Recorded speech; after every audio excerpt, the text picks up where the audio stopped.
जैसा कि पिछले वीडियो में हम सब पढ़ चुके थे, बायोसेंसर होता क्या है। तो बायोसेंसर एक डिवाइस होती है जो कि बायोलॉजिकल रिस्पांस को इलेक्ट्रिकल रिस्पांस में कन्वर्ट कर देती है। बायोसेंसर के बहुत से एग्जांपल हमने बताए थे, जैसे ग्लूकोमीटर हो गया, थर्मोमीटर हो गया, इलेक्ट्रिकल बीपी हो गई। तो हम काफ़ी एग्जांपल दिए थे उसका।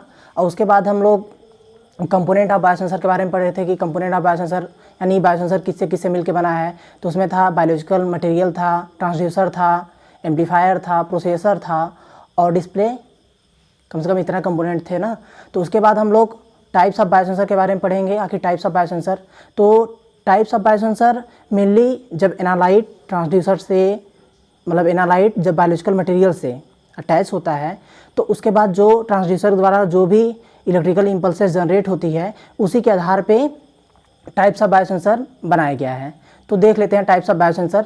टाइप्स ऑफ बायोसेंसर काफ़ी इजी है, नेम से ही क्लियर हो जाएगा कि हम लोग किस बायोसेंसर का यूज़ कहाँ करते हैं। तो चलिए स्टार्ट करते हैं। तो देखिए हमारे पास है टाइप्स ऑफ बायोसेंसर, आज हम पढ़ रहे हैं। तो पहला है कैलोरीमेट्रिक बायोसेंसर। तो कैलोरीमेट्रिक बायोसेंसर मीन्स कैलोरी किसकी यूनिट होती है? कैलोरी होती है हीट की एनर्जी, हीट की यूनिट होती है। तो अब कैलोरीमेट्रिक बायोसेंसर क्या होता है, जिसमें हम क्या करेंगे, कैलोरी की मेजर करेंगे। ठीक, यानी हमारे पास ऐसा कोई भी एनालाइट होगा जिसमें कुछ कैलोरी संबंधित कुछ बातें हमें जाननी रहेगी, तो हम लोग किसका यूज़ करेंगे? कैलोरीमेट्रिक बायोसेंसर का। तो कैलोरीमेट्रिक बायोसेंसर मतलब क्या है, रिएक्शन में या तो हीट ऑब्जर्व होगी या तो हीट बाहर निकलेगी।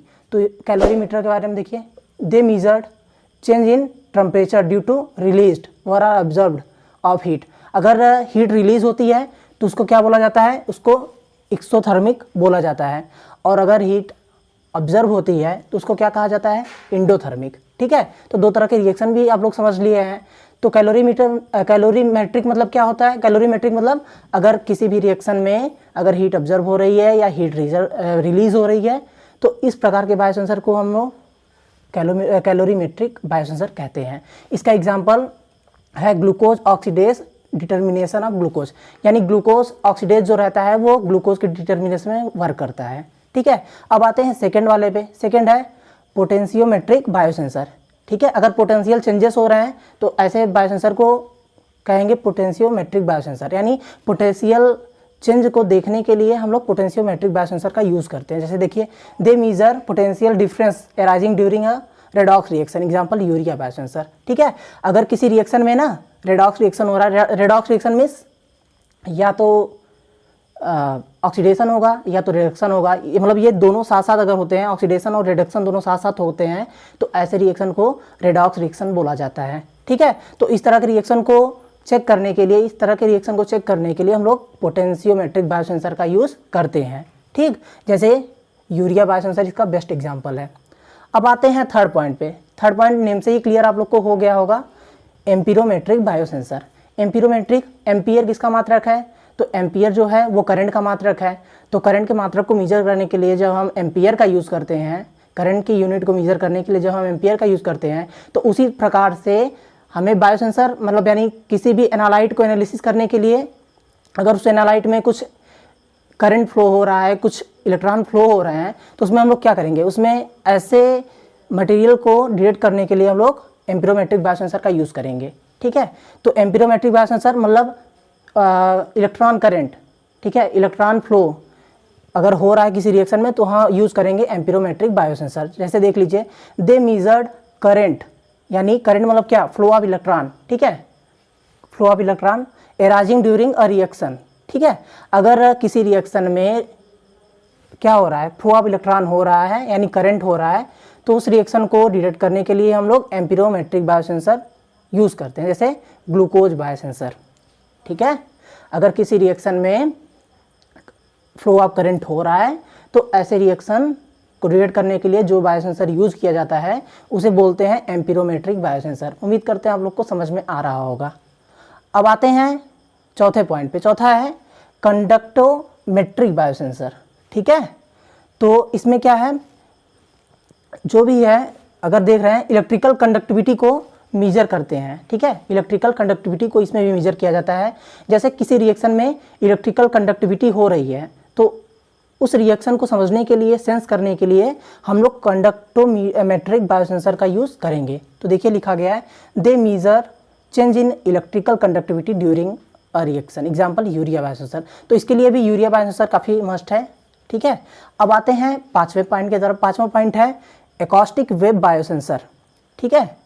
तो एकॉस्टिक वेव, इसको एक दूसरा अदर नाम से भी बुलाया जाता है, इसको बोलते हैं पाइजो इलेक्ट्रिक बायोसेंसर, ठीक है। इसमें क्या होता है, they measure electric field develop by piezo electric effect, ठीक है। तो इसका मतलब क्या होता है कि इलेक्ट्रिक फील्ड जनरेट होगी, लेकिन किसके द्वारा होगी, पाइजो इलेक्ट्रिक इफेक्ट के द्वारा होगी, ठीक है। तो ऐसे रिएक्शन को हम लोग मेजर करने के लिए एकॉस्टिक वेव बायोसेंसर का यूज़ करते हैं, ठीक है। और इसे पाइजो इलेक्ट्रिक बायोसेंसर भी कहा जाता है। एग्जाम्पल है कोकीन बायोसेंसर, ठीक है। Amount of antigen present in sample, doping effect, इन सब के लिए किसका यूज़ किया जाता है, एकॉस्टिक वेव बायोसेंसर का यूज किया जाता है। अब आते हैं, नाम से क्लियर है, ऑप्टिकल बायोसेंसर। ऑप्टिकल मीन्स जहाँ कुछ लाइट से रिलेटेड बातें होती हैं वहाँ हम लोग ऑप्टिकल टर्म का यूज़ करते हैं, ठीक है। तो ऑप्टिकल बायोसेंसर क्या है, यानी किसी भी रिएक्शन में या तो लाइट रिलीज होगी या तो लाइट ऑब्जर्व होगी, तो वही हो जाएगा ऑप्टिकल बायोसेंसर, ठीक है। देख लीजिए, the major light arising from the action of enzyme, ठीक है। तो इसमें क्या हो रहा है, लाइट जो है ऑब्जर्व हो रही है या लाइट रिलीज हो रही है, ठीक है। तो लाइट ऑब्जर्व या लाइट रिलीज कब होती है, जब कोई रिएक्शन होता है। तो देख सकते हैं आप, the major light arising from the action of enzyme, जैसे जो फूड में बैक्टीरिया होती है उसे, और जो क्लिनिकल सैंपल है उसे, कि उसमें कितना अमाउंट ऑफ बैक्टीरिया प्रेजेंट है, उन सबको चेक करने के लिए ऑप्टिकल बायोसेंसर का यूज़ किया जाता है, ठीक है। तो उम्मीद करते हैं समझ में आ गया होगा ऑप्टिकल बायोसेंसर है क्या। जिसमें लाइट रिलीज होती है या लाइट ऑब्जर्व होती है, उस प्रकार के रिएक्शन को डिटरमाइन करने के लिए, समझने के लिए हम लोग ऑप्टिकल बायोसेंसर का यूज़ करते हैं। उम्मीद करते हैं आप लोग को काफ़ी समझ में आया होगा। अब हम बात कर लेंगे एप्लीकेशन ऑफ बायोसेंसर के बारे में। अब हम बात करते हैं एप्लीकेशन ऑफ बायोसेंसर के बारे में। तो एप्लीकेशन ऑफ बायोसेंसर में क्या क्या हो सकता है, जैसे आप लोग अपने घर या अपने आसपास देखते होंगे कि जो ग्लूकोमीटर होता है, यानी ग्लूकोज चेक करने के लिए कि हमारे बॉडी में ग्लूकोज लेवल कितना है, तो लोग क्या करते हैं, अपने घर पे ही चेक कर लेते हैं। और जो ग्लूकोमीटर आता है काफ़ी सस्ता आ जाता है, तो अपने घर पे ही चेक करते हैं, काफ़ी सस्ता होता है। और जैसे आप लोग लैब में जाएंगे तो काफ़ी पैसे लग जाते होंगे चेक करने के लिए, और बहुत ज़्यादा मतलब वेट करना होता होगा रिपोर्ट के लिए कि 1 घंटे 2 घंटे 3 घंटे कितने भी लगेंगे। और ऐसे आप क्या किए, स्ट्रिप पे ब्लड रखें, कुछ बूंदें ब्लड की रखी, और जैसे ही ग्लूकोमीटर से उसे अटैच करेंगे, देखते होंगे कुछ देर बाद उसका रिजल्ट आ जाता है। तो क्या होता है, बहुत स्पीड बहुत अच्छी होती है बायोसेंसर्स की, और उसके बाद कॉस्ट इफेक्टिव, मतलब बहुत ज़्यादा पैसे नहीं लगते हैं, बहुत ज़्यादा पैथोलॉजिस्ट के आपको पैसे वेस्ट करने की ज़रूरत नहीं है। आप अपने घर पे ही अच्छे तरीके से चेक कर सकते हैं, कम समय में चेक कर सकते हैं। तो एक ग्लूकोमीटर जो है, एक ग्लूकोमीटर बहुत ही अच्छा एग्जाम्पल है इसके लिए, ठीक है। तो आप लोग को समझ में आ गया होगा बायोसेंसर है क्या। तो बायोसेंसर के यूजेस बहुत ज़्यादा हैं। जैसे बायोसेंसर के यूजेस हैं, क्लिनिक में हम लोग यूज़ करते हैं, हॉस्पिटल वगैरह में जो भी इक्विपमेंट्स लगे होते हैं, जैसे आईसीयू वार्ड में कोई भर्ती है तो ईसीजी से लेकर के बहुत सारे इक्विपमेंट्स लगे होते हैं ऑक्सीजन लेवल तक देखने के लिए, हार्ट बीट देखने के लिए, तो वो सब क्या होते हैं, वो सब बायोसेंसर ही होते हैं। फूड इंडस्ट्री में भी इसका बहुत ज़्यादा यूज़ होता है। जैसे कहीं पे अल्कोहल की मात्रा कितनी है, और किसी मतलब पदार्थ में कार्बोहाइड्रेट की मात्रा कितनी है, प्रोटीन की मात्रा कितनी है, विटामिन की मात्रा कितनी है, तो वो सब डिटेक्ट करने के लिए हम सब बायोसेंसर यूज़ करते हैं। तो बायोसेंसर का यूज़ बहुत जगह है। तो बायोसेंसर किस लिए पढ़ते हैं, आइए पॉइंट वाइज समझते हैं। तो देखिए यहाँ पे वाई आर बायोसेंसर यूज्ड, ठीक है। तो पहला क्या है, ये कॉस्ट इफेक्टिव होता है, यानी बहुत ज़्यादा पैसे आपको खर्च करने की कोई ज़रूरत नहीं है, ठीक है। सेकेंड पॉइंट क्या है, ईजी टू यूज़, ठीक है। जैसे कोई भी डायबिटिक पेशेंट है, वो क्या किया, अपने से जानता है बस ब्लड स्ट्रिप पे रखना है, ग्लूकोमीटर में लगाना है, तो बहुत इजी हो जाता है यूज़ करने के लिए, तो बहुत ज़्यादा दिक्कत भी नहीं है, तो इजी टू यूज़ हो गया, ठीक। अब तीसरा पॉइंट है सेविंग ऑफ टाइम। जैसे आप लोग कहीं पैथोलॉजिस्ट के यहाँ गए, वो चेक करने में काफ़ी समय लगाएगा, कम से कम 1-2 घंटे लगा सकते हैं। तो ये क्या करते हैं कि आप घर पे ही चेक कर लेते हैं, तो आपका टाइम काफ़ी सेव हो जाता है ना, और बहुत जल्दी जल्दी रिजल्ट शो हो जाता है। मुश्किल से 1 मिनट मान के चलिए, 1 मिनट से अंदर ही ग्लूकोमीटर में, मतलब ब्लड में कितना लेवल ग्लूकोज है वो शो हो जाता है, ठीक। अब तीसरा पॉइंट है, चौथा पॉइंट है इसका, सेंसिटिव एंड हाईली एक्यूरेट। तो जो ग्लूकोमीटर का रिजल्ट होता है वो बहुत ज़्यादा हाईली एक्यूरेट होता है, ठीक है। Easy to use in research. तो इसका यूज़ जो है रिसर्च के फील्ड में भी किया जाता है। रिसर्च के फील्ड में टाइम काफ़ी बच जाता है। फिर मान लीजिए ब्लड है, ब्लड के अंदर कौन कौन से कंपोनेंट्स हैं उनको स्टडी करने में बहुत ज़्यादा ईजी हो गया है, तो रिसर्च के लिए भी बहुत ज़्यादा हेल्प करता है बायोसेंसर। ठीक, अब आते हैं लो सैंपल रिक्वायर्ड। जैसे आप लोग पैथोलॉजिस्ट के यहाँ गए, हो सकता है कई बार आपको 3 ml 4 ml ब्लड देने होते होंगे पूरी एक सीरीज भर के, लेकिन यहाँ पे क्या है, यहाँ पे आप एक बूंद लिए स्ट्रिप पे रखे, ग्लूकोमीटर रिजल्ट शो कर दिया, तो बहुत ज़्यादा सैंपल की रिक्वायरमेंट नहीं होती है। ठीक, can be used anyone and anywhere. ठीक है, तो इसका यूज़ बहुत स्थानों पर अलग अलग तरीक़ों से किया जा सकता है। अब बात कर लेते हैं एप्लीकेशन ऑफ बायोसेंसर के कुछ इंपॉर्टेंट पॉइंट्स के ऊपर। तो इंपॉर्टेंट पॉइंट्स के ऊपर बात करते हैं, तो पहला पॉइंट है general health care and monitoring. तो ये बहुत इंपॉर्टेंट टर्म है। जैसे आप घर पे ही रह के अपनी हेल्थ की केयर कर सकते हैं। हेल्थ की केयर मीन्स जैसे आप रेगुलर बायोसेंसर के यूज़ से जो भी इलेक्ट्रिकल बीपी आती है उससे अपना बीपी मेजर कीजिए, उससे ऑक्सीपल्स मीटर से अपना डेली SpO2 मेजर कीजिए, पल्स रेट मेजर कीजिए। और उसके बाद अगर आप डायबिटीज़ पेशेंट है या अदर कोई भी है तो क्या करता है, ग्लूकोमीटर रखा रहता है, वो डेली क्या करता है, चेक करता है ग्लूकोज लेवल बॉडी में कितना लेवल पे है, तो इसी हिसाब से वो अपना ट्रीटमेंट कर सकता है। तो वही चीज़ है कि general health care and monitoring, तो इसमें ये बहुत ज़्यादा इंपॉर्टेंट रोल प्ले करता है। ठीक है, आते हैं सेकंड पॉइंट पे, स्क्रीनिंग ऑफ डिजीज़। जैसे आपको कोई डिजीज़ हुआ है, जैसे मान लीजिए डायबिटीज़ है, ठीक है, बॉडी में ग्लूकोज लेवल नॉर्मल था, तो आप डेली चेक करते रहेंगे, कम बेसी होता रहेगा, तो आप क्या करेंगे, उस डिजीज़ को स्क्रीन करते रहेंगे ना। अगर ज़्यादा है तो ट्रीटमेंट अच्छे से करवाएंगे, कम है तो नॉर्मल दवा लेके घर पे ही रह सकते हैं। तो बायोसेंसर यहाँ पे बहुत ज़्यादा यूज हो जाता है। अब आते हैं थर्ड पॉइंट के ऊपर। थर्ड पॉइंट है clinical analysis and diagnosis of disease. ठीक है, जैसे आप कोई भी डिजीज़ है उसको डायग्नोस करने के लिए बायोसेंसर बहुत ज़्यादा हेल्प करता है। जैसे वही ग्लूकोमीटर का एग्जांपल आप लोग ले सकते हैं, या अब CBC टेस्ट जो हो रहा है उसमें क्या करते हैं, थोड़ी सी ब्लड की मात्रा लेंगे, जैसे उस स्ट्रिप पे रखेंगे वैसे ही मॉनिटर के ऊपर पूरा स्क्रीन पे शो होने लगेगा कि आपके ब्लड में WBC काउंट कितना है, RBC काउंट कितना है। तो बायोसेंसर अब बहुत ब्रॉडली यूज़ हो रहा है पैथोलॉजिस्ट डिपार्टमेंट में। ठीक है, तो अगर कोई पैथोलॉजी है वहाँ पर आप जा करके अपना जो भी डिजीज़ है उसका डायग्नोस करा सकते हैं और उसके बाद प्रॉपर ट्रीटमेंट ले सकते हैं, क्लिनिकल ट्रीटमेंट लिया जाता है। तो ये हो गया थर्ड पॉइंट। अब फोर्थ पॉइंट है वेटनरी एंड एग्रीकल्चरल एप्लीकेशन। ठीक है, तो जैसे कोई प्लांट है वो कम ग्रोथ कर रहा है, तो क्यों कम ग्रोथ कर रहा है, तो उसकी स्क्रीनिंग की जाती है कि उसमें या कोई हार्मोन्स, जो भी हार्मोन्स यूज़ होता है वो हार्मोन्स कम है, जिब्रेलिन हो गया या कोई भी, तो वो हार्मोन्स कम है या ज़्यादा है। और उसके बाद प्लांट किस रीज़न से ग्रोथ नहीं कर रहा है, तो हार्मोन से लेकर के प्लांट की ग्रोथ के बीच में जो जो फैक्टर्स होते हैं उन सबको चेक करने के लिए बायोसेंसर का यूज़ किया जाता है। ठीक है, तो अब आते हैं पाँचवें पॉइंट के ऊपर। पाँचवा पॉइंट है इंडस्ट्रियल प्रोसेसिंग एंड मॉनिटरिंग। जैसे मान लीजिए कोई डेयरी फैक्ट्री है, ठीक है, तो वहाँ पे देखते हैं कि दूध से दही कन्वर्ट कर रहे हैं, तो उसमें क्या क्या प्रोसेसिंग होती है उस सबको चेक करने के लिए बायोसेंसर का यूज़ किया जाता है।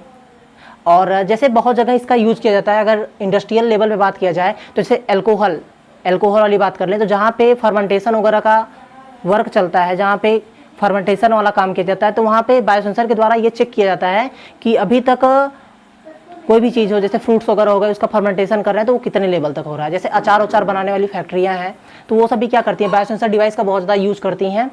तो आते हैं अगले पॉइंट के ऊपर। अगला पॉइंट है इन्वायरमेंटल पोल्यूशन कंट्रोल। ठीक है, तो इन्वायरमेंट में कौन सी दिक्कत हो रही है, कौन सी प्रॉब्लम हो रही है, मतलब जो भी इन्वायरमेंट पोल्यूशन है, मान लीजिए कोई बैक्टीरिया या कोई भी चीज़ ग्रो कर रहा है या मतलब सॉइल में कोई दिक्कत है, तो उन सबको चेक करने के लिए, इन्वायरमेंट को जो पोल्यूशन है उसको कंट्रोल करने के लिए हम लोग बायोसेंसर का यूज़ करते हैं। एप्लीकेशन ऑफ बायोसेंसर के कुछ इंपॉर्टेंट पॉइंट्स के ऊपर और उसे फुल्ली डिस्क्राइब करेंगे। जैसे पहला है क्लिनिकल एंड डायग्नोस्टिक एप्लीकेशन। तो जैसा हम लोग अच्छी तरीके से जानते हैं कि जो ग्लूकोमीटर है वो लगभग हर घर में यूज़ किया जाता है ग्लूकोज लेवल को चेक करने के लिए कि ब्लड में कितना ग्लूकोज लेवल है, तो ये बहुत ज़्यादा कॉमन है और हमेशा चेक किया जाता है। तो इसी तरह से क्या है, जो डायबिटीज़ वाले पेशेंट रहते हैं वो लोग चेक कर लेते हैं कि उनके ब्लड में कितना ज़्यादा ग्लूकोज है और उसी हिसाब से अपने आप को डॉक्टर की सलाह पर ट्रीटमेंट यानी ट्रीट करवाते रहते हैं। ठीक है, तो वो हो गया पहला क्लिनिकल एंड डायग्नोस्टिक एप्लीकेशन। ठीक है, अब है सेकंड पॉइंट। सेकंड पॉइंट क्या है, एप्लीकेशन इन इंडस्ट्री। ठीक है, तो इंडस्ट्री में इसका क्या क्या एप्लीकेशन होता है, तो पहले हम लोग बात कर चुके हैं जहाँ पे अल्कोहल बनते हैं, जहाँ पे बियर बनता है। ठीक है, जहाँ पे अल्कोहल बनता है, जहाँ पे बियर बनता है और जहाँ पे यगहार्ट बनता है, ठीक है, ये सब जहाँ बनता है वहाँ पे इसका बहुत ज़्यादा यूज़ किया जाता है। जैसे मान लीजिए कोई भी आपके पास पदार्थ है, उसमें कार्बोहाइड्रेट लेवल कितना है, अल्कोहल कितना है या एसिड लेवल कितना है, इन सब लेवल को जानने के लिए इंडस्ट्री में बायोसेंसर का यूज़ किया जाता है। ठीक है। और क्या होता है, जैसे जो भी चीज़ फर्मेंटेशन से बनती है, जैसे use in fermentation during production of beer या घट, ठीक है, एंड सॉफ्ट ड्रिंक्स, ये सब जो बनता है, तो इन सब के बारे में कितना क्या क्या लेवल है, इन सब को जानने के लिए बायोसेंसर का यूज़ किया जाता है। ठीक है। अब क्या होता है, इंडस्ट्री के लेवल पे अगर बात की जाए तो जैसे मीट हो गया, ठीक है, जैसे मीट हो गया या फिश हो गया, ठीक, या पोल्ट्री हो गया, तो इन सब में कौन से पैथोजेंस हैं, ठीक है, या तो अगर कोई मीट वगैरह लेवल पे है, यानी कौन से मांस में क्या दिक्कत है क्या दिक्कत नहीं है, तो कौन से पैथोजन है या इस पे पैथोजन अटैक तो नहीं है, तो इन सब को जानने के लिए हम लोग क्या करते हैं, बायोसेंसर का यूज़ करते हैं। ठीक है। तो ये भी बहुत ज़्यादा इंपॉर्टेंट पॉइंट है। अब आते हैं अगले पॉइंट के ऊपर। अगला पॉइंट है इन्वायरमेंट एप्लीकेशन। इन्वायरमेंटल एप्लीकेशन में क्या क्या हो सकते हैं, जैसे हमारे यहाँ जो भी सीवेज या जो भी नाले का पानी इधर उधर कहीं जा रहा है, तो उसमें क्या क्या दिक्कत है, क्या क्या प्रॉब्लम है, ठीक है, टॉक्सिसिटी लेवल कितना है, ठीक, तो उन सब को जानने के लिए, जैसे गंगा का पानी बह रहा है तो उसमें देखते हैं कि क्या दिक्कत है क्या नहीं दिक्कत है, जैसे नॉर्मल नदी की पानी है तो उसमें देखते हैं कि पॉल्यूशन लेवल कितना ज़्यादा है, टॉक्सिसिटी लेवल कितना ज़्यादा है, उन सबको डिटेक्ट करने के लिए हम लोग क्या करते हैं, बायोसेंसर का यूज करते हैं। ठीक है। और है use to pick up traces of organophosphate from pesticide, यानी जो पेस्टिसाइड होता है उससे जो ऑर्गेनोफॉस्फेट ट्रेस होता है उसको पिकअप करने के लिए। ठीक है। तो उम्मीद करते हैं आप लोग को बायोसेंसर टॉपिक बहुत ज़्यादा अच्छा समझ में आ गया होगा। तो इसकी नोट्स जो है वो हम प्रोवाइड करा देंगे अपने टेलीग्राम अकाउंट पे। तो टेलीग्राम अकाउंट के लिए नीचे लिंक दिया गया है, आप उस पर जाएंगे, उस पर जाने के बाद आपको वो सीधे लिंक मिलेगी और सीधे आप बायोसेंसर के नोट्स पे पहुंच जाएंगे। तो इजी नोट्स है, आप लोग के लिए बहुत ज़्यादा हेल्पफुल रहेगी, आप लोगों के एग्ज़ाम के लिए। अगर आप लोग कंपटीशन की तैयारी करते होंगे तो उसके लिए बहुत ज़्यादा यूज़फुल है, इंपॉर्टेंट है। और अगर आप लोग एक अच्छे नागरिक हैं या जानना चाहते हैं पोल्यूशन में किस हिसाब से हेल्प करनी चाहिए या घर पर रह के किस हिसाब से डायग्नोज करें, किसी पेशेंट को कैसे ट्रीट करें, तो उस लेवल से अगर देखा जाए तो दूर तक बायोसेंसर काफ़ी ज़्यादा हेल्प कर सकता है। तो उम्मीद करते हैं आप लोग को ये वीडियो काफ़ी अच्छा लगा होगा और इसका सेकंड पार्ट भी आप लोग को काफ़ी अच्छा लगा होगा। अगर आप लोग फर्स्ट पार्ट नहीं देखे हैं तो लिंक डिस्क्रिप्शन बॉक्स में दे रहे हैं, आप लोग जाके वहाँ से फर्स्ट पार्ट देख सकते हैं। और अपने दोस्तों के साथ ज़्यादा से ज़्यादा शेयर करें और चैनल को ज़रूर सब्सक्राइब कर लें। Thank you.